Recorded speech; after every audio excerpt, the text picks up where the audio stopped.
नमस्कार। जय जय श्री सीताराम।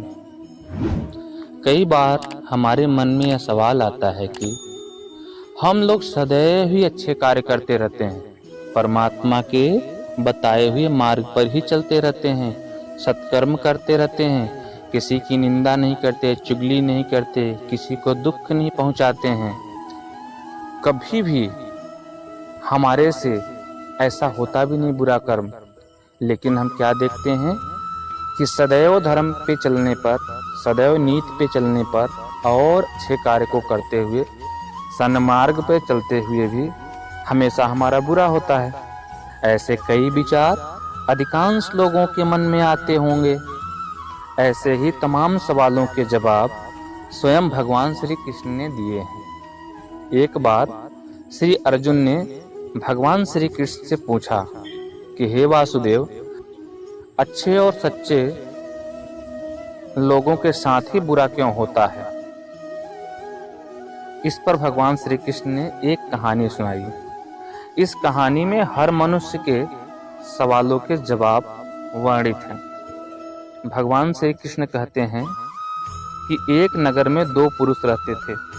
पहला व्यक्ति जो बहुत ही अच्छा इंसान था, धर्म और नीति का पालन करता था, भगवान की भक्ति करता था और मंदिर भी जाता था। वह सभी तरह के गलत कार्यों से दूर रहता था। वहीं दूसरा व्यक्ति जो दुष्ट प्रवृत्ति का था, जो हमेशा अनीति और अधर्म के काम करता था। वो रोज मंदिर से पैसे, चप्पल आदि चुराता था, झूठ बोलता था और नशा भी करता था। एक दिन उस नगर में तेज बारिश हो रही थी और मंदिर में कोई नहीं था। यह देखकर दूसरे उस नीच व्यक्ति ने मंदिर के सारे पैसे चुरा लिए और पुजारी की नजरों से बचकर वहां से भाग निकला। थोड़ी देर बाद जो पहला व्यक्ति दर्शन करने के उद्देश्य से मंदिर गया था, उस पर चोरी के इल्जाम लग गए और वहां पे उपस्थित सभी लोग उससे बुरा भला कहने लगे। उसका खूब अपमान हुआ। जैसे तैसे करके व्यक्ति मंदिर से बाहर निकला और बाहर आते ही एक गाड़ी ने उसे टक्कर मार दी और वो बुरी तरह से चोटिल हो गया।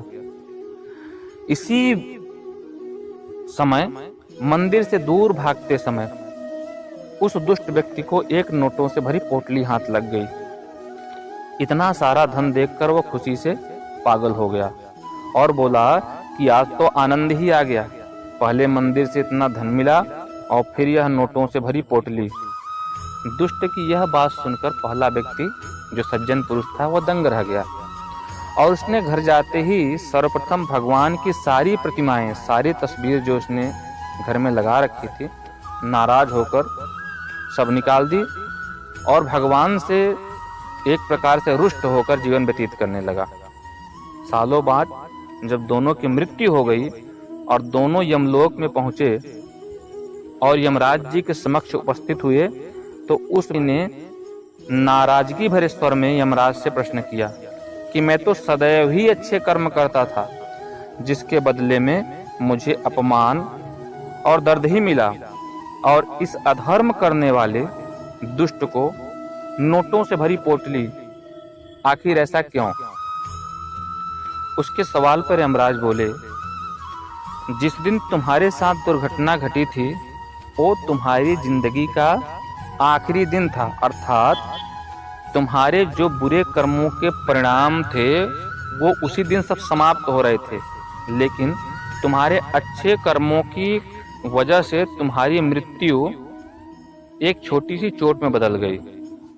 और वहीं इस दुष्ट को भी जीवन में राजयोग मिलने की संभावना थी, लेकिन इसके बुरे कर्मों के कारण वो राजयोग एक छोटे से धन की पोटली में बदल गए।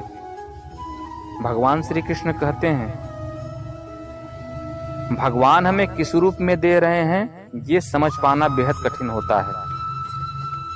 अगर आप अच्छे कर्म करते चले जा रहे हैं और बुरे कर्मों से दूर हैं, तो भगवान निश्चित ही अपनी कृपा आपके ऊपर बना के रखेंगे।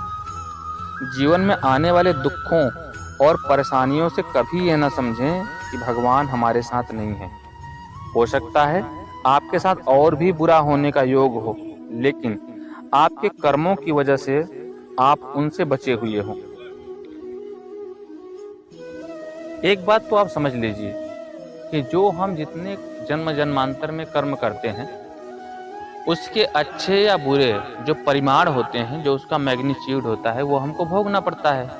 अब मान लीजिए उदाहरण के लिए कि हमने पूर्व जन्म में बहुत यज्ञ आदि कर्म किए और इस जन्म में उसका परिणाम हमको सकारात्मक मिलना है, लेकिन इस जन्म में मुझे ऐसी योनि प्राप्त हुई, ऐसा वातावरण प्राप्त हुआ, ऐसा परिवेश प्राप्त हुआ कि मेरे से गलत कार्य ही हो रहे हैं, लेकिन मैंने इतनी यज्ञादि कर्म किए हुए थे कि जो मेरा जन्म हुआ है ऐसे कुल में हुआ है कि मुझे खूब सुख सुविधा मिले, पद प्रतिष्ठा मिले, लेकिन उसके मद में आकर मेरे से दुष्कर्म ही हो रहे हैं।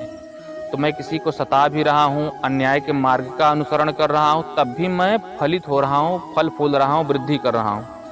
लेकिन स्मरण रखिएगा, ये हमेशा चलने वाला नहीं है। इस जन्म के सारे पाप कर्म इकट्ठे हो रहे हैं और पूर्व जन्म के पुण्य को हम भोग रहे हैं। जैसे ही पुण्य कर्म के परिमाण, उसके फल शून्य होंगे, इस जन्म के पाप कर्मों के जितने फल इकट्ठे हुए हैं तत्क्षण हमको मिल जाएगा और एक ही झटके में हम पतन को प्राप्त हो जाएंगे। या तो हमारी हत्या हो जाएगी, या हम मृत्यु को प्राप्त हो जाएंगे, या किसी केस मुकदमे में सजा हो जाएगी, पूरा परिवार बिखर जाएगा, सब कुछ, परिवार विच्छेद, विवाह विच्छेद, रोग ग्रसित, ऐसी दुर्गति होगी, ऐसी दुर्गति होगी कि एक अद्वितीय उदाहरण होगा समाज के सम्मुख। और ऐसे ही कोई व्यक्ति पूर्व जन्म में बहुत ही बुरे कर्म किया है और उसका परिमाण उसको भोगना ही भोगना है, और इस जन्म में उसका जन्म ऐसे जगह पर हो गया कि बड़े ही अच्छे चरित्र में है, अच्छे कार्य कर रहा है, लोगों की सहायता कर रहा है, किंतु आप हो सकता है कि इस जन्म में अच्छे आचरण को प्रदर्शित कर रहे हैं, सत्कर्म में लगे हुए हैं, लेकिन फिर भी आर्थिक तंगी, शरीर में रोग, बच्चों में बीमारियां, अत्यंत गरीबी, धन अभाव, सम्मान की कमी, लेकिन आप निरंतर अपने कार्य को करते चले जा रहे हैं। तो ये मात्र और मात्र इसलिए हो रहा है कि जो पूर्व जन्म में आपके किए गए कर्मों के नकारात्मक फल हैं वह प्राप्त हो रहे हैं, और वह इसलिए प्राप्त हो रहे हैं कि जैसे ही वो शीघ्रता से समाप्त होंगे, तैसे ही इस जन्म के संचित जो अच्छे कर्म हैं, सत्कर्म हैं, उसका फल शीघ्रता से आपको भगवान प्रदान कर दें। तो इसीलिए विषम परिस्थिति में घबराना नहीं है, और अत्यधिक शक्ति, धन, पद प्रतिष्ठा पाने से मद में चूर भी नहीं होना है।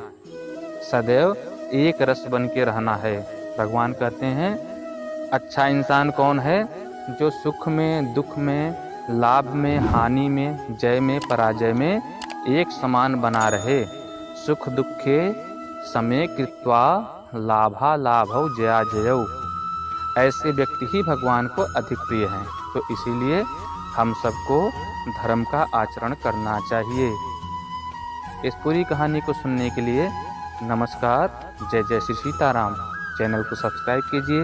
ऐसी अच्छी अच्छी कहानियाँ, अच्छे अच्छे प्रवचन, अच्छी अच्छी बातें जो धर्म शास्त्रों में हैं, हम आपके पास लाते रहेंगे। धन्यवाद।